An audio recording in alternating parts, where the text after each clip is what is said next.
All deer job experience কর্মবার্তা online পরিবারে তোমাদের সকলকে স্বাগত জানাচ্ছি। জিকে, জিএস অ্যান্ড জি এর এই ক্লাসটা হবে আমাদের ক্লাস নাম্বার 15। আমি লিখিনি এখানে, যাই হোক ক্লাস নাম্বার আমাদের 15। এর আগে আমি 14টা ক্লাস করিয়েছি এবং তোমরা অবশ্যই জানো যারা পুরানা দর্শক, আমি 100টি ক্লাসের একটি সিরিজ শুরু করেছি, যেখানে তোমাদেরকে আমি কথা দিয়েছি যে ওই ক্লাসগুলোর আমাদের মেন টার্গেট বা লক্ষ্য থাকবে তোমাকে 100% জিকে জিএস কমন দেওয়া। যে কোনো এক্সামে জিকে জিএস যদি তোমার স্ট্রং না থাকে বা ভালো স্কোরিং না করতে পারো, তাহলে কোনো দিনও তুমি সেই এক্সাম ক্লিয়ার করতে পারবে না।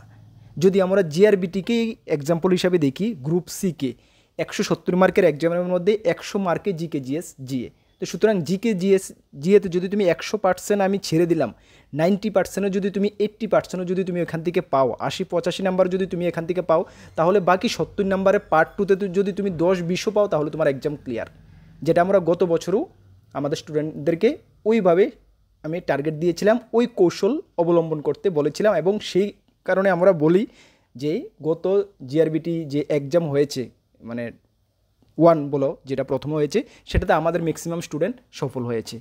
তোমাদেরকে কৌশল বানিয়ে পড়াশোনা করতে হবে, তাহলে তুমি সফলতা পাবে। চলো, প্রত্যেকটি ক্লাস তোমরা অ্যাটেন্ড করো এবং ক্লাসগুলো নোট করে নাও। আশা করি জিকে জিএস তুমি মানে ম্যাক্সিমাম স্কোর করতে পারবে, এতটুকু আমি দায়িত্বের সঙ্গে বলতে পারি। চলো, এই ক্লাসটা আমাদের ক্লাস নাম্বার 15। তার আগে তোমাদেরকে বলে দিই, তোমরা যারা এই চ্যানেলে প্রথমবার এসেছো, এই চ্যানেলে আমরা গভর্নমেন্ট জব ইনফরমেশন এবং বিভিন্ন কম্পিটিটিভ এক্সামের প্রিপারেশন করিয়ে থাকি। যদি তুমি কোনো গভর্নমেন্ট জব খুঁজছো বা কোনো কম্পিটিটিভ এক্সামের প্রিপারেশন বানাচ্ছ, তাহলে অবশ্যই কর্মবার্তা অনলাইন চ্যানেলটিকে সাবস্ক্রাইব করে পাশের অল অপশনাল বেলটিকে প্রেস করে রাখবে। মনে রাখবে, সঠিক সময়ে সঠিক ইনফরমেশন কর্মবার্তা অনলাইন তোমাদের কাছে পৌঁছে দেবে, এতটুকু আমি দায়িত্বের সঙ্গে বলতে পারি।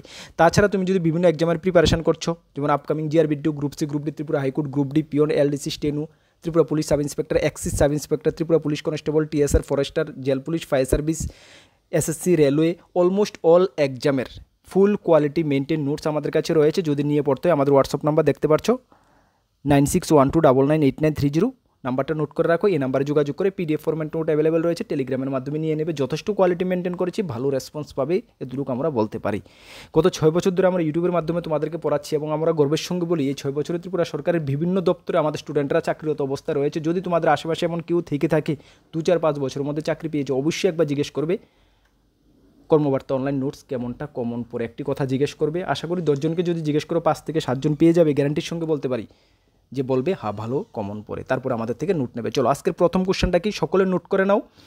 আর যারা আমাদের পেইড গ্রুপে রয়েছে, পেইড হোয়াটসঅ্যাপ গ্রুপে রয়েছে, তোমাদের নোট করতে হবে না। আমরা পিডিএফ প্রত্যেক ক্লাসেরই আমরা দিচ্ছি, আনসার কি সমেত পিডিএফ পেইড গ্রুপে দিয়ে দেবো হোয়াটসঅ্যাপ গ্রুপে, ঠিক আছে? যারা জয়েন করতে চাও পেইড হোয়াটসঅ্যাপ গ্রুপে 499 মূলে তোমরা জয়েন করতে পারো। আপ টু 2027 পর্যন্ত প্রত্যেকটি জিকে জিএস, কারেন্ট অ্যাফেয়ার্স, আরও বেশ কিছু ফেসিলিটি আছে, দেখে নেবে, তোমরা পেয়ে যাবে। চলো, প্রথম কোশ্চেনটা কি দেখো, নববর্ষের দিনে উদাগী উৎসব কোন রাজ্যে পালন করা হয়? কি উদাগী উৎসব, ঠিক আছে? এই যে উৎসবটা দেখো মহিলারা পালন করছে, এটা একটি ফেমাস উৎসব, যেটা প্রত্যেক বছরই নববর্ষের দিনে পালন করা হয়। কোন রাজ্যে পালন করা হয়? সেটা পালন করা হয় কর্ণাটক রাজ্যে।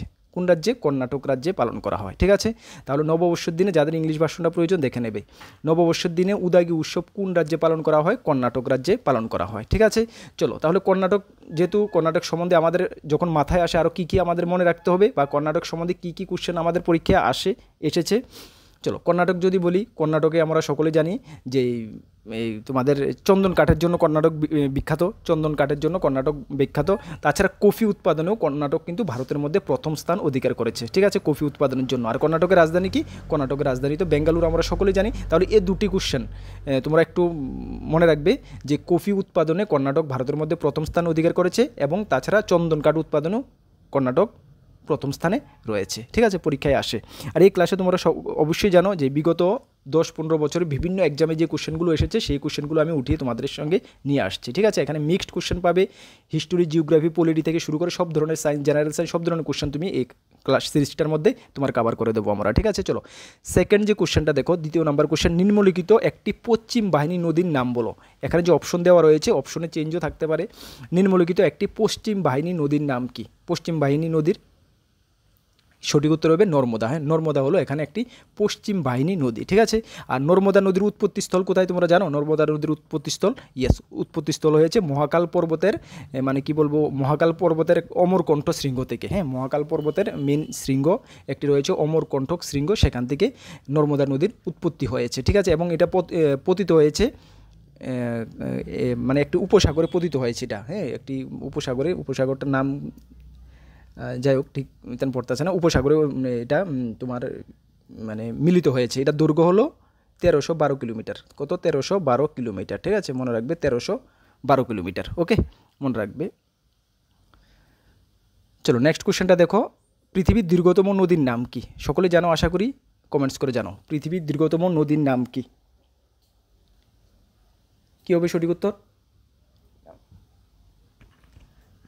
সঠিক উত্তর হয়ে যাবে নীল নদ। ঠিক না, নীল নদ হলো পৃথিবীর দীর্ঘতম নদী। ঠিক আছে, একদম অনেকবার অনেক এক্সামে আসে, ভেরি ভেরি ইম্পর্ট্যান্ট। ঠিক আছে, এটা অ্যাকচুয়ালি এটা আফ্রিকা মহাদেশে অবস্থিত। হ্যাঁ, আমাদের এইটা আফ্রিকা মহাদেশে অবস্থিত। ঠিক আছে, মনে রাখবে আফ্রিকা মহাদেশে অবস্থিত নীল নদ হলো পৃথিবীর দীর্ঘতম নদী। ঠিক আছে, এটার অ্যাকচুয়ালি তোমার এটা 6650 কিলোমিটার এটা লেংথ। হ্যাঁ, 6650 কিলোমিটার। ঠিক আছে, আচ্ছা, পৃথিবীর দীর্ঘতম নদী তো আমরা পেয়ে গেলাম, তাহলে আমাদের জানতে হবে পৃথিবীর বৃহত্তম নদী। পৃথিবীর বৃহত্তম নদী কি জানো তোমরা? পৃথিবীর বৃহত্তম নদী, ইয়েস, আমাজন। হ্যাঁ, অপশন এতে আছে, দেখো আমাজন নদী হলো পৃথিবীর বৃহত্তম নদী। তাহলে পৃথিবীর দীর্ঘতম নদী কি? নীল নদ। পৃথিবীর বৃহত্তম নদী কি? আমাজন। ঠিক আছে, পেলাম। আমাজনের দৈর্ঘ্যটা হলো 6400। হ্যাঁ, 6400 কিলোমিটার। ঠিক আছে, ক্লাসের মধ্যে চেষ্টা করবে মানে কিছু মুখস্থ করে নেওয়ার জন্য, হ্যাঁ, বা কিছু মানে মুখস্থ করে নেওয়ার জন্য, তাহলে পরবর্তী সময় যখন তুমি 1-2বার রিভাইজ করবে অটোমেটিক মাথায় গেঁথে যাবে, একদম গ্যারান্টি, অটোমেটিক মাথায় গেঁথে যাবে। এইভাবে আমি ক্লাসগুলো করাতে চেষ্টা করছি। পরীক্ষা যখন তোমরা এমসিকিউ পরীক্ষা দেখো, সব কিন্তু এমসিকিউ টাইপের হবে। হ্যাঁ, এমসিকিউ যখন তোমাদের মাথায় আসবে তখন মানে মাথায় এসে পড়বে যে আরে এমন তো মানে কর্মকর্তা দাদা এমনটা ক্লাস করিয়েছিল, পৃথিবীর দীর্ঘতম নদী নীল নদ, পৃথিবীর বৃহত্তম নদী আমাজন, এমন ক্লাস করিয়েছিল। ওই ক্লাসগুলো তখন তোমাদের অটোমেটিক মাথায় এসে পড়বে, একদম মানে আমি অ্যাডভান্স তোমাদেরকে বলছি, এইভাবে তোমাদের মাথায় এসে পড়বে। ঠিক আছে, এইভাবে ক্লাসগুলো করো, দেখবে আনসার একদম ভালো স্কোর করতে পারবে ডিয়ার স্টুডেন্ট। একটু স্ট্র্যাটাজি বানিয়ে পড়ো বা একটু কৌশল অবলম্বন করো, তাহলে দেখবে এত পড়াশোনা করতে হয় না। হ্যাঁ, হিউজ সারাদিন বসে থাকলাম বই নিয়ে, দরকার নেই, কৌশল বানিয়ে পড়াশোনা করো, দেখবে সফলতা আসবে। ঠিক আছে, চলো 4 নম্বর কোশ্চেনটা দেখো, পৃথিবীর বৃহত্তম দ্বীপ গ্রিনল্যান্ড দ্বীপ কোন দেশে অবস্থিত? তাহলে আমরা প্রথমে এখান থেকে কোশ্চেন থেকে কী পেয়ে গেলাম? একটা কোশ্চেন, পৃথিবীর বৃহত্তম দ্বীপ কোনটি? যদি তোমাদের পরীক্ষায় আসে পৃথিবীর বৃহত্তম দ্বীপ কোনটি, তাহলে তোমরা কী বলবে? গ্রিনল্যান্ড দ্বীপ। ঠিক আছে, কোশ্চেনে কী বলা হয়েছে? পৃথিবীর বৃহত্তম দ্বীপ গ্রিনল্যান্ড দ্বীপ কোন দেশে অবস্থিত? তাহলে কোন দেশে অবস্থিত? এটা অবস্থিত ডেনমার্কে। ঠিক আছে, ডেনমার্ক। অপশন বি হবে সঠিক উত্তর, ডেনমার্ক। ঠিক আছে, হ্যাঁ, ওকে, চলো ডেনমার্কে অবস্থিত পৃথিবীর বৃহত্তম দ্বীপ আমরা কি পেলাম? গ্রিনল্যান্ড দ্বীপ। ঠিক আছে, কোন দেশে অবস্থিত? সেটা ডেনমার্কে অবস্থিত। ঠিক আছে, অ্যাকচুয়ালি ডেনমার্কের সুমেরু এবং আটলান্টিক মহাসাগরের এটা মানে মাঝামাঝি স্থানীয় অবস্থিত। হ্যাঁ, এই ডেনমার্কের সুমেরু এবং আটলান্টিক মহাসাগরের মানে মাঝামাঝিটা অবস্থিত এই ডেনমার্ক দ্বীপ। ঠিক আছে, যেটা পৃথিবীর বৃহত্তম দ্বীপ। ওকে, আশা করি ভুলবে না। চলো নেক্সট কোশ্চেনটা দেখো, 5 নম্বর কোশ্চেন। আর তোমরা অনেকে বলছো দাদা এই কারেন্ট অ্যাফেয়ার্সের ক্লাস করানোর জন্য। দেখো কারেন্ট অ্যাফেয়ার্সের ক্লাস তো করাবো, হ্যাঁ, কারেন্ট অ্যাফেয়ার্সের ক্লাস কেন করাচ্ছি না? অ্যাকচুয়ালি কারেন্ট অ্যাফেয়ার্সের ম্যাগাজিন বানাচ্ছি আমরা, তোমাদেরকে নোটের সঙ্গে দিয়ে দিচ্ছি একদম সুন্দরভাবে, যেখানে ত্রিপুরা ন্যাশনাল ইন্টারন্যাশনাল সব কভার করে দিচ্ছি। তাছাড়া যারা পেইড গ্রুপে জয়েন আছো তোমাদেরকেও দিচ্ছি। তারপরে যদি তোমরা মনে করো যে কারেন্ট অ্যাফেয়ার্সের ক্লাস নিয়ে আসলে ভালো হবে, তাহলে ঠিক আছে, মাঝে মধ্যে কারেন্ট অ্যাফেয়ার্সের ক্লাসও নিয়ে আসবো, তোমরা জানাবে। ঠিক আছে, আর ইংলিশের ক্লাসও আমি শুরু করাবো। হ্যাঁ, তোমরা চিন্তা করবে না, ইংলিশের ক্লাসও শুরু করাবো। বাকি এখন তোমরা ঘরে যেটুকু প্রিপারেশন করার ঘরে প্রিপারেশন করো। আপকামিং সব ধরনের এক্সাম তোমাদের বের হচ্ছে এই কিছু দিন বা মাসের মধ্যে। ঠিক আছে না, এর মধ্যে মনে রাখবে যে টার্গেট বানাও, এর মধ্যে একটি না একটি জব যদি না পাও তাহলেও কিন্তু বহুত সমস্যা পড়ে যাবে, বহুত মানে অনিশ্চয়তার মধ্যে পড়ে যাবে, কবে হবে না কবে কোন গ্যারান্টি নেই। আচ্ছা 5 নাম্বার দেখো, কোণাকের সূর্য মন্দির কোন রাজ্যে অবস্থিত? কোণাকের সূর্য মন্দির কোন রাজ্যে অবস্থিত? কী হবে সঠিক উত্তর? এটা সঠিক উত্তর যাবে উড়িষ্যা। হ্যাঁ, অপশন বি হবে সঠিক উত্তর, উড়িষ্যায় অবস্থিত কোণাকের সূর্য মন্দির। হ্যাঁ, সূর্য মন্দির কোথায় অবস্থিত? উড়িষ্যা। অ্যাকচুয়ালি উড়িষ্যাকে তো আমরা কি মন্দিরের শহরই জানি না, এখানে মানে বিভিন্ন মন্দির, জগন্নাথ মন্দির থেকে শুরু করে মানে অনেক মন্দির রয়েছে, আমিও গিয়ে এসেছি। ওইখানে অনেক মন্দির রয়েছে যে তোমাদের, তাছাড়া যে যেমন ধবলগিরি পর্বত, হ্যাঁ, ওইখানে রয়েছে, যেটা নাকি ওই হনুমান রামায়ণের সময় হনুমান মাথায় করে যে পর্বতটা নিয়ে যাচ্ছিলো, তখন এটা পরে মানে এটা দুভাগে পার্ট হয়ে গিয়েছিলো, ওই পর্বতটাও তো আমি গিয়ে এসেছি। এখানে অনেক বর্তমানে অনেক হনুমান রয়েছে, একদম গেলে বোঝা যায়, মানে খুব মন্দিরের শহর, ঠিক আছে, উড়িষ্যাকে এই কারণে মন্দিরের শহর বলা হয়। তাছাড়া চিল্কা লেক টেক ওইখানে পুরো ওইখানে অবস্থিত। হ্যাঁ, চলো তাহলে সূর্য মন্দির কোথায় অবস্থিত আমরা পেলাম, উড়িষ্যায় পেলাম, ঠিক আছে, সূর্য মন্দির। আচ্ছা, এখান থেকে আরেকটি কোশ্চেন আসে তোমাদের, যে সূর্য মন্দির কে নির্মাণ করেছিলেন? এই যে কোণার্কের সূর্য মন্দির, এটা উড়িষ্যায় অবস্থিত, এটা কে নির্মাণ করেছিলেন? এই কোশ্চেনটা পরীক্ষায় আসে, অনেকবার পরীক্ষায় এসেছে আমি দেখেছি। তাহলে এটা প্রথম নরসিংহদেব, ঠিক আছে, মনে রাখবে প্রথম নরসিংহদেব সূর্য মন্দির নির্মাণ করেছিলেন, ঠিক আছে, ভেরি ইম্পর্টেন্ট কোশ্চেন। ওকে, চলো নেক্সট কোশ্চেনটা দেখো, 6 নম্বর কোশ্চেন। হাম্পি কোন নদীর তীরে অবস্থিত? ভেরি ইম্পর্টেন্ট, হাম্পি কোন নদীর তীরে অবস্থিত? কি হবে সঠিক উত্তর? হাম্পি কোন নদীর তীরে অবস্থিত? কি হবে সঠিক উত্তর? সঠিক উত্তর হয়ে যাবে তুঙ্গভদ্রা। হ্যাঁ, হাম্পি তুঙ্গভদ্রা নদীর তীরে অবস্থিত, ঠিক আছে। এই তুঙ্গভদ্রা নদীটা অ্যাকচুয়ালি মানে কি বলবো, যদি কর্ণাটকে অবস্থিত, মানে কর্ণাটকে অবস্থিত এই তুঙ্গভদ্রা নদী। হ্যাঁ, হাম্পি। আর হাম্পি সম্বন্ধে তোমরা জানো, এটা মানে ইউনেস্কোর একটি ঐতিহ্যবাহী স্থান, ইউনেস্কো দ্বারা মানে একটি ঐতিহ্যবাহী স্থান হলো হাম্পি, ঠিক আছে। এটি তুঙ্গভদ্রা নদীর তীরে অবস্থিত, যেটা কর্ণাটকে অবস্থিত, ঠিক আছে, কর্ণাটকে অবস্থিত। ওকে, মনে রাখবে তুঙ্গভদ্রা নদীর তীরে অবস্থিত, কর্ণাটকে অবস্থিত। এটি একটি ঐতিহ্যবাহী স্থান, ইউনেস্কো দ্বারা স্বীকৃতি একটি ঐতিহ্যবাহী স্থান হলো হাম্পি, ঠিক আছে।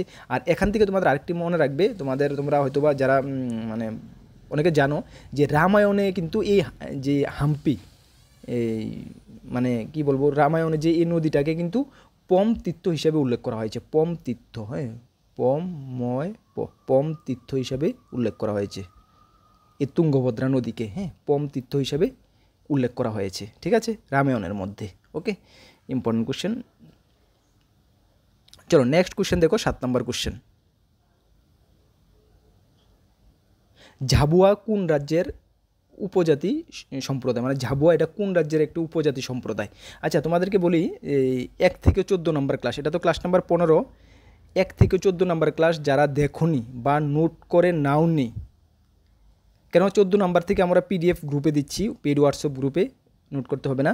আর যারা বাকি ক্লাসগুলো হোয়াটসঅ্যাপ গ্রুপে জয়েন নেই বা ক্লাসগুলো যারা দেখোনি, নোট করেনি, তাহলে এটার জন্য আমরা একটি প্লেলিস্ট বানিয়ে দিয়েছি, দেখো ভিডিও ডেসক্রিপশনে রয়েছে, প্লেলিস্ট বানিয়ে দিয়েছি। 1 থেকে সবগুলো নাম্বার ক্লাস তোমরা নোট করে রাখো, ঠিক আছে, সবগুলো নোট করে রাখো। যখন ক্লাস সংখ্যা আরও বেড়ে যাবে, তখন একসঙ্গে এতগুলো নোট করা মানে পসিবল হবে না, হিবিজিবি লেগে যাবে বা মাথা গরম হয়ে যাবে। তো সুতরাং এখনও ক্লাস কম রয়েছে, কম করিয়েছি, এগুলো নোট করে রাখো, ঠিক আছে। আগে আপ টু 100 সিরিজ আমরা করিয়ে দেবো, ঠিক আছে। যদিও আমি রেগুলার বেসিসে ক্লাস নিয়ে আসতে পারছি না, বাট উইকলি 1টা থেকে 2টাই ক্লাসই নিয়ে আসছি, তারপর আমি করিয়ে দেবো, যেটা প্রমিস করেছি, ঠিক আছে। আমরা যেটা কর্মবার্তা অনলাইন কমিটমেন্ট করি, সেটা আমরা পুরা করি, 100% করতে চেষ্টা করি, করব, ঠিক আছে। চলো তাহলে ঝাবুয়া কোন রাজ্যের উপজাতি সম্প্রদায়? কী হবে সঠিক উত্তর? ঝাবুয়া, ইয়েস, ঝাবুয়া হলো মধ্যপ্রদেশের, মধ্যপ্রদেশের একটি উপজাতি সম্প্রদায় হলো ঝাবুয়া, মধ্যপ্রদেশ, ঠিক আছে, এমপি। হ্যাঁ, আচ্ছা, মধ্যপ্রদেশ যখন আমাদের মাথায় আসে, তখন আমাদের এটা না বললে নাই হয় যে ভারতের মধ্যে টাইগার স্টেট কোন রাজ্যকে বলা হয়? টাইগার স্টেট মধ্যপ্রদেশকে বলা হয়, যেখানে সবচেয়ে বেশি বাঘ দেখতে আমরা পাই।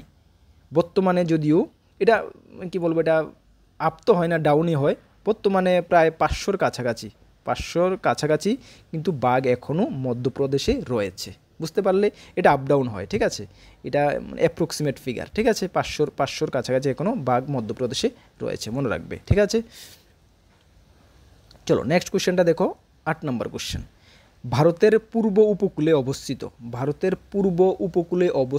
প্রাকৃতিক সমুদ্র বন্দর কোনটি? ভারতের পূর্ব উপকূলে অবস্থিত প্রাকৃতিক সমুদ্র বন্দর কোনটি? কী হবে সঠিক উত্তর? সঠিক উত্তর হয়ে যাবে বিশাখাপত্তনম, প্রাকৃতিক সমুদ্র বন্দর। মনে রাখবে, ভারতের উপকূলে অবস্থিত প্রাকৃতিক সমুদ্র বন্দর হলো বিশাখাপত্তনম, ঠিক আছে। আচ্ছা, এখানে যেহেতু অপশনগুলো রয়েছে, এগুলো আমাদের একটু আলোচনা করা দরকার, কেন আমাদের পরীক্ষায় আসে। আচ্ছা, এই যে বিশাখাপত্তনম, এটা কিন্তু ভারতের মধ্যে সবচেয়ে গভীরতম বন্দর। যদি তোমাদেরকে বলা হয় যে ভারতের সবচেয়ে গভীরতম বন্দর কোনটি বা বন্দরগাঁও কোনটি, তাহলে কিন্তু বিশাখাপত্তনম আনসার হবে। ঠিক আছে, বিশাখাপত্তনম ভারতের সবচেয়ে গভীরতম। ঠিক আছে, আর ভারতের সবচেয়ে বড় যদি বললে কিন্তু মুম্বাই বন্দরগাঁও হলো ভারতের সবচেয়ে বড় বন্দরগাঁও। ঠিক আছে, ভেরি ইম্পর্টেন্ট, এগুলো মনে রাখবে। এবং যদি যদি তোমাদের বলা হয় কৃত্রিম, সবচেয়ে বড় কৃত্রিম বন্দরগাঁও, তাহলে কিন্তু কৃত্রিম বন্দরগাঁও যদি সবচেয়ে বড় হয় তাহলে চেন্নাই। আর যদি বলে প্রাকৃতিক, তাহলে কিন্তু বড় হলে মুম্বাই হবে। ঠিক আছে, এগুলো মনে রাখবে, পরীক্ষায় আসে। ওকে, চলো 9 নাম্বার কোশ্চেন দেখো ডিয়ার স্টুডেন্ট, কি বলবো, তোমাদেরকে আমি প্রত্যেক দিন ক্লাসেই বলি একটি কথা, জিকে জিএসটাকে স্ট্রং করো। জিকে জিএসটা যদি স্ট্রং তুমি করো, তাহলে যে কোনো এক্সাম, মনে করো তোমার সামনে কি বলবো, অনেকটা তোমার মনে কনফিডেন্স জেগে যাবে যে হ্যাঁ এই এক্সামটা আমি ভালো হবেই আমার। কেন, যে কোনো এক্সামে তুমি দেখো সিলেবাসের মধ্যে জিকে জিএস হিউজ থেকে থাকে। আর জিকে জিএস এমন, এটা একটা সমুদ্রের মতন, এটার কোনো কুল কিনারা নেই, কোথায় থেকে কোশ্চেন আসবে। সে কারণে এটাই অনেক বেশি পড়তে হয়। ঠিক আছে, অনেক বেশি পড়তে হয়, এবং সবচেয়ে বেশি যদি তুমি বেশি পড়ো এবং সবচেয়ে বেশি স্কোরও এটাতেই করা যায়। কেন, ম্যাথে ইংলিশে সব স্টুডেন্টরা বরাবর থাকে না, কিন্তু ম্যাথে অনেকের কমজোরি থাকে, আর এটা হঠাৎ করে এটা স্ট্রং করা পসিবল হয় না। ইংলিশ অনেকে কমজোরি থাকে, হঠাৎ করে এটা স্ট্রং করা এতটা পসিবল হয় না। তো সুতরাং জিকে জিএসটাকে আরও কমজোর থেকে কমজোর স্টুডেন্টও কিন্তু যদি চায় এটাকে স্ট্রং করতে পারে। এবং ম্যাক্সিমাম নাম্বার জিকে জিএসই থাকে যে কোনো এক্সামের, এবং এটাতেই ম্যাক্সিমাম স্কোর করা যায় যদি তুমি হার্ডওয়ার্ক করো বা তোমার চেষ্টা থাকে। সেই কারণে আমরা সবসময় বলি যে জিকে জিএসটাকে স্ট্রং করো, জিকে জিএসটাকে স্ট্রং করো। যে কোনো এক্সাম তুমি ক্লিয়ার করার মেন হাতিয়ার জিকে জিএসকে বানাও, দেখবে অটোমেটিক ক্লিয়ার হয়ে যাবে। ঠিক আছে, চলো প্রত্যেক দিন একটি কথাই বলি, বাট নতুন যারা আসছো তোমাদের হয়তোবা নতুনই মনে হচ্ছে, কথাটি ভালো লাগছে, কিন্তু যারা পুরানা একই কথা শুনে ভালো লাগছে না হয়তোবা, বাট রিয়েল, একদম সত্যি কথা। ঠিক আছে, চলো,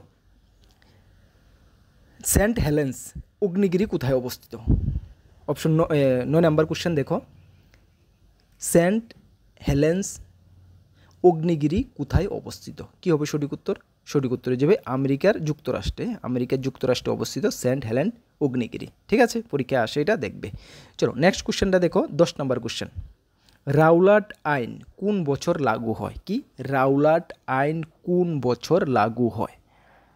কী হবে সঠিক উত্তর? ইম্পর্ট্যান্ট কোশ্চেন, সঠিক উত্তর হয়ে যাবে 1919 সালে রাওলাট আইন লাগু হয়।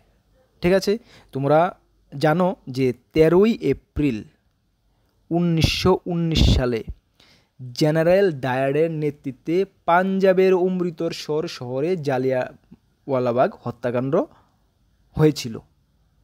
কোথায় হয়েছিল? পাঞ্জাবের অমৃতসরে জেনারেল ডায়ারের নেতৃত্বে। কত খ্রিস্টাব্দে? 13ই এপ্রিল 1919 খ্রিস্টাব্দে হয়েছিল। এবং এখান থেকে আরেকটি প্রশ্ন পরীক্ষা কোশ্চেন আসে যে জেনারেল ডায়ারের নেতৃত্বে জালিয়ানওয়ালাবাগ হত্যাকাণ্ড হয়েছিল, এটা সম্বন্ধে তোমরা সকলেই জানো। জালিয়ানওয়ালাবাগ হত্যাকাণ্ড সকলে পড়েছ, বহুত মর্মান্তিক ঘটনা। এই যে পরবর্তী সময়ে এই যে জেনারেল ডায়ারকে কে হত্যা করেছিলেন, এই প্রশ্নটা আসে যে জেনারেল ডায়ারের নেতৃত্বে পাঞ্জাবের অমৃতসরে জালিয়ানওয়ালাবাগ হত্যাকাণ্ড হয়েছিল 13 এপ্রিল 1990-তে, এবং পরবর্তী সময়ে জেনারেল ডায়ারকে কে হত্যা করেছিলেন? উদয় সিং। ভেরি ইম্পর্টেন্ট, নোট করে রাখো, পরীক্ষা অনেকবার আসে। উদম সিং জেনারেল ডায়ারকে হত্যা করেছিলেন 1940 খ্রিস্টাব্দে। 1940 খ্রিস্টাব্দে লন্ডনে,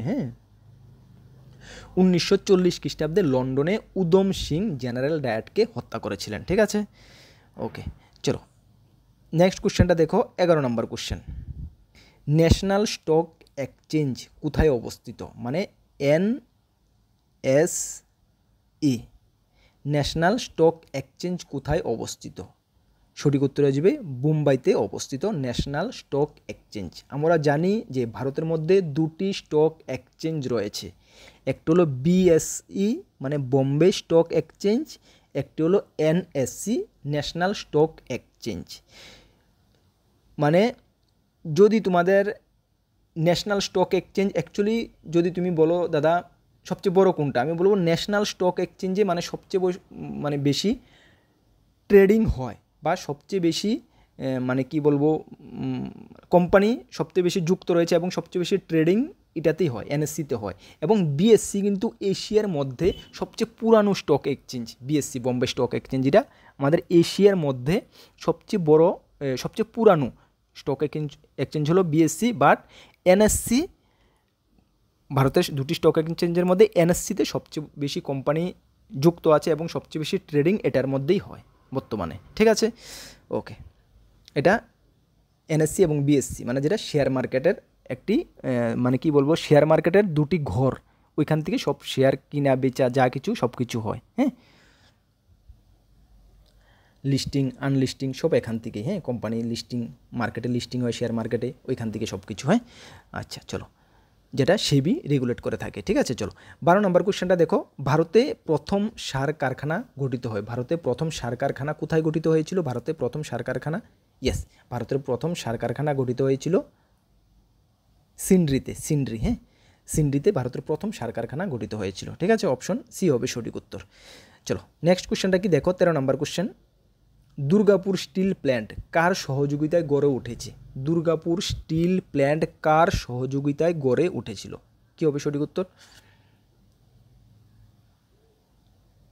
সঠিক উত্তর হয়ে যাবে ব্রিটেনের। হ্যাঁ, ব্রিটেনের সহযোগিতায় দুর্গাপুর স্টিল প্ল্যান্ট গড়ে উঠেছিল। অ্যাকচুয়ালি দুর্গাপুর স্টিল প্ল্যান্ট কোথায় অবস্থিত? এটা পশ্চিমবঙ্গে অবস্থিত। হ্যাঁ, ওয়েস্ট বেঙ্গলে পশ্চিমবঙ্গে অবস্থিত। ঠিক আছে, দুর্গাপুর স্টিল প্ল্যান্ট। ওকে, এটি মানে দ্বিতীয় পরিকল্পনার সময়, দ্বিতীয় পঞ্চবার্ষিকী যে পরিকল্পনা, ওই সময় এটা গড়ে উঠেছিল। ঠিক আছে, দ্বিতীয় পঞ্চবার্ষিকী পরিকল্পনার সময়। মনে রাখবে, পরীক্ষা যদি আসে যে দুর্গাপুর স্টিল প্ল্যান্ট কখন গড়ে উঠেছিল বা কোন পরিকল্পনার সময়, পঞ্চবার্ষিকী পরিকল্পনার সময়, সেকেন্ড পঞ্চবার্ষিকী পরিকল্পনার সময় গড়ে উঠেছিল। ঠিক আছে, দ্বিতীয়, মনে রাখবে। চলো 14 নম্বর কোশ্চেনটা কি দেখো। কোনো বিল অর্থ বিল কিনা তা কে বিবেচনা করে? কোনো একটি বিল অর্থ বিল কিনা এটা কে বিবেচনা করে? কী হবে সঠিক উত্তর? সঠিক উত্তর হয়ে যাবে লোকসভার অধ্যক্ষ। হ্যাঁ, স্পিকার অফ লোকসভা। ঠিক আছে, এটা স্পিকার অফ লোকসভায় নির্ধারণ করে যে কোনো একটা বিল অর্থ বিল কিনা। ঠিক আছে, আচ্ছা, বর্তমানে লোকসভার স্পিকারকে সকলেই জানো আমরা, কে? আচ্ছা, তোমরা এটা কমেন্টস করে জানাও, বর্তমানে লোকসভার অধ্যক্ষ কে, স্পিকার কে? ঠিক আছে, ওকে। চলো নেক্সট কোশ্চেনটা দেখো, 15 নম্বর কোশ্চেন। প্রথম বিশ্ব জলবায়ু ওয়ার্ল্ড ক্লাইমেট সম্মেলন আয়োজন করা হয় কোথায়? প্রথম বিশ্ব জলবায়ু সম্মেলন আয়োজন করা হয় কোথায়? জেনিভাতে করা হয়। হ্যাঁ, জেনিভাতে করা হয়। জেনিভাতে কোথায় জানো? সুইজারল্যান্ড। ঠিক আছে, সুইজারল্যান্ডের জেনিভাতে প্রথম বিশ্ব জলবায়ু সম্মেলন আয়োজন করা হয়। ঠিক আছে, অপশন এ হবে সঠিক উত্তর। ঠিক আছে, চলো তাহলে আজকের ক্লাসে আমরা 15টি কোশ্চেন করিয়েছি। প্রত্যেক দিন ক্লাসে আমরা 15টি কোশ্চেন করিয়ে থাকি এবং এক্সট্রা ফ্যাক্ট মুখ বিলে মোটামুটি যেটুকু হয় তোমাদেরকে বেটার থেকে বেটার ক্লাসটা করাতে চেষ্টা করি। আপ টু 100 পর্যন্ত আমরা ক্লাস করাবো। প্রত্যেক দিন ক্লাসগুলো আসে না, উইকলি বেসিসে আমরা ক্লাসগুলো নিয়ে আসি। অবশ্যই ক্লাসগুলো অ্যাটেন্ড করবে। আগের ক্লাসগুলো যারা দেখোনি অবশ্যই ভিডিও ডেসক্রিপশন লিঙ্ক আছে, দেখে নেবে। নতুন যদি আমাদের চ্যানেলে এসে থাকো বিভিন্ন চাকরির প্রস্তুতির জন্য এবং ইনফরমেশনের জন্য, অবশ্যই আমাদের চ্যানেলটিকে সাবস্ক্রাইব করে পাশের অল অপশনাল বেলটিকে প্রেস করে রাখবে। আর আমাদের যারা গ্রুপে জয়েন করুনি, আমাদের দুটি গ্রুপ রয়েছে, একটি টেলিগ্রাম গ্রুপ, একটি হোয়াটসঅ্যাপ গ্রুপ, যার লিঙ্ক ভিডিও ডেসক্রিপশনে আছে। যারা জয়েন করুনি অবশ্যই জয়েন করবে। বিভিন্ন আপডেট সর্বপ্রথম তুমি ওই গ্রুপগুলোতে পেয়ে যাবে। তাছাড়া একটি পেইড হোয়াটসঅ্যাপ গ্রুপ রয়েছে, এটা তো যারা জয়েন করতে চাও অবশ্যই জয়েন করে নেবে। মান্থলি বেসিসে কারেন্ট অ্যাফেয়ার্স, প্রত্যেকটা ক্লাসের পিডিএফ, যেমন এই ক্লাসের পিডিএফটাও পাবে উইথ আনসার কি, আরও বেশ কিছু ফেসিলিটিও আছে, অবশ্যই তোমরা জয়েন করতে পারো। চলো নেক্সট কোনো গুরুত্বপূর্ণ আপডেট তোমাদের সঙ্গে দেখা হবে। আর আপকামিং অল এক্সামের ফুল কোয়ালিটি মেনটেন নোটস রয়েছে, যদি নিয়ে পড়তে হয় আমাদের হোয়াটসঅ্যাপ নাম্বার যোগাযোগ করে নিয়ে নেবে, হোয়াটসঅ্যাপে মেসেজ করে নিয়ে নেবে। ঠিক আছে, চলো সকলকে বেস্ট অফ লাক। নেক্সট ক্লাসে বা ভিডিওতে তোমাদের সঙ্গে দেখা হচ্ছে। সকলকে জয় হিন্দ।